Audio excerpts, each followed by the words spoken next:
നമസ്കാരം. സ്പെയിനിലെ തെക്കൻ പ്രവിശ്യയായ അൽമേരിയയിലുണ്ടായ ഭീകരമായ കാട്ടുതീയിൽ 11 പേർ വെന്തുമരിച്ചതായി ഔദ്യോഗിക സ്ഥിരീകരണം.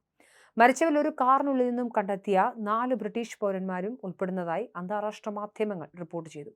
വിദേശികളായ പ്രവാസികൾ ധാരാളമായി താമസിക്കുന്ന ബേദാർ, ലോസ് ഗലാഡോസ് തുടങ്ങിയ മേഖലകളിലാണ് തീ അതിവേഗം പടർന്നു പിടിച്ചത്. കാട്ടുതീയിൽ നിന്നും പ്രാണരക്ഷാർത്ഥം ഓടി രക്ഷപ്പെടാൻ ശ്രമിച്ച കൂടുതൽ ബ്രിട്ടീഷ് പൗരന്മാർ അപകടത്തിൽപ്പെട്ടിട്ടുണ്ടാകാമെന്ന കടുത്ത ആശങ്കയാണ് നിലവിലുയരുന്നത്. അതീവ സങ്കീർണമായ ഈ സാഹചര്യത്തെക്കുറിച്ച് അന്തലൂഷ്യയിലെ ആരോഗ്യ അടിയന്തര വിഭാഗം മന്ത്രി അന്റോണിയോ സാൻസ് ഇന്ന് പുലർച്ചെയാണ് മാധ്യമങ്ങളോട് ഔദ്യോഗികമായി വിശദീകരിച്ചത്. അടിയന്തര രക്ഷാസേന നിർദ്ദേശിച്ച സുരക്ഷിതമായ പാതകൾക്ക് പകരം സ്വന്തം നിലയ്ക്ക് മറ്റു വഴികളിലൂടെ രക്ഷപ്പെടാൻ ശ്രമിച്ചതാണ് പലർക്കും വിനയായതെന്നും ഈ ബദൽ വഴികൾ അവർക്ക് വലിയൊരു മരണക്കെണിയായി മാറുകയായിരുന്നുവെന്നും അദ്ദേഹം വ്യക്തമാക്കി. 2 വ്യത്യസ്ത സംഭവങ്ങളിലായാണ് ഈ 11 മരണങ്ങൾ സ്ഥിരീകരിച്ചിട്ടുള്ളത്. ഇതിൽ ആദ്യത്തേത് കാട്ടുതീയുടെ നടുവിൽ പെട്ടുപോയൊരു വാഹനത്തിനുള്ളിൽ വെച്ച് 4 പേർ കരിഞ്ഞു മരിച്ച നിലയിൽ കണ്ടെത്തുകയായിരുന്നു.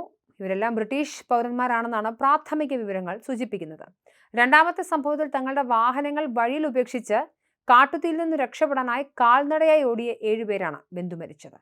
ഇവരിൽ ഒരാൾ സ്പാനിഷ് പൗരനും ബാക്കി 6 പേർ ബെൽജിയം, ബ്രിട്ടൻ തുടങ്ങിയ രാജ്യങ്ങളിൽ നിന്നുള്ള വിദേശികളുമാണെന്നാണ് സൂചന. കാടുകൾ നിറഞ്ഞ മലയോര മേഖലയിൽ പരന്നുകിടക്കുന്ന വീടുകളാണ് ഇവിടെയുള്ളതെന്നും അതുകൊണ്ട് തന്നെ തീ പടരുന്നതിന്റെ വേഗത വളരെ കൂടുതലാണെന്നും അധികൃതർ ചൂണ്ടിക്കാണിക്കുന്നു. നിലവിൽ 150-ലധികം ഫയർഫോഴ്സ് ഉദ്യോഗസ്ഥർ ബേദാറിലെ തീ നിയന്ത്രണ വിധേയമാക്കാൻ കഠിനമായി ശ്രമിക്കുന്നുണ്ട്.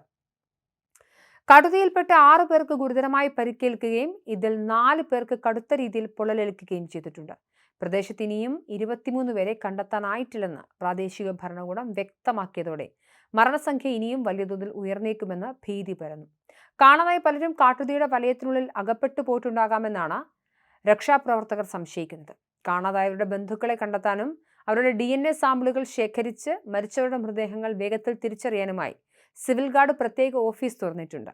ഒരു വൈദ്യുതി ലൈൻ പൊട്ടിവീണ് ഉണങ്ങിയ പുല്ലിലേക്ക് തീ പടർന്നതാണ് ഈ മഹാദുരന്തത്തിന് കാരണമായത് എന്നാണ് ദൃക്സാക്ഷികൾ നൽകുന്ന വിവരം. നിലവിൽ 3150 ഹെക്ടറിലധികം വനഭൂമി കത്തിയമർന്നിട്ടുണ്ട്. 46-ലധികം ഫയർ സ്റ്റേഷനുകളിൽ നിന്നുള്ള വൻ സന്നാഹവും സൈന്യത്തിന്റെ പ്രത്യേക അടിയന്തര വിഭാഗവും ദുരന്ത മേഖലയിലേക്ക് എത്തിയിട്ടുണ്ട്. സ്പെയിനിൽ നിലവിലുള്ള കടുത്ത ഉഷ്ണതരംഗവും 40 ഡിഗ്രിക്ക് മുകളിലുള്ള ഉയർന്ന താപനിലയുമാണ് കാട്ടുതീ ഇത്രയും മാരകമാകാൻ കാരണമായത്. കഴിഞ്ഞ 2025 ആണ്ടിൽ രാജ്യം അതിന്റെ ചരിത്രത്തിലെ ഏറ്റവും ഉയർന്ന 3ാമത്തെ ചൂടാണ് രേഖപ്പെടുത്തിയത്. സ്പെയിൻ പ്രധാനമന്ത്രി പെഡ്രോ സാഞ്ചസ് ഈ ദുരന്തത്തിൽ കടുത്ത അനുശോചനം രേഖപ്പെടുത്തിയിട്ടുണ്ട്. വരും മണിക്കൂറുകളിൽ കൂടുതൽ സൈനികർ എത്തുന്നതോടെ മാത്രമേ തീ പൂർണ്ണമായും അണയ്ക്കാൻ സാധിക്കൂ എന്നാണ് ലഭ്യമാകുന്ന വിവരം. എന്തായാലും സ്പെയിനിൽ കാട്ടുതീയിലെ വിവിധ അപകടങ്ങളിൽപ്പെട്ട് 11 പേർ വെന്തുമരിച്ച സാഹചര്യമാണ് ഇപ്പോൾ റിപ്പോർട്ട് ചെയ്യപ്പെടുന്നത്.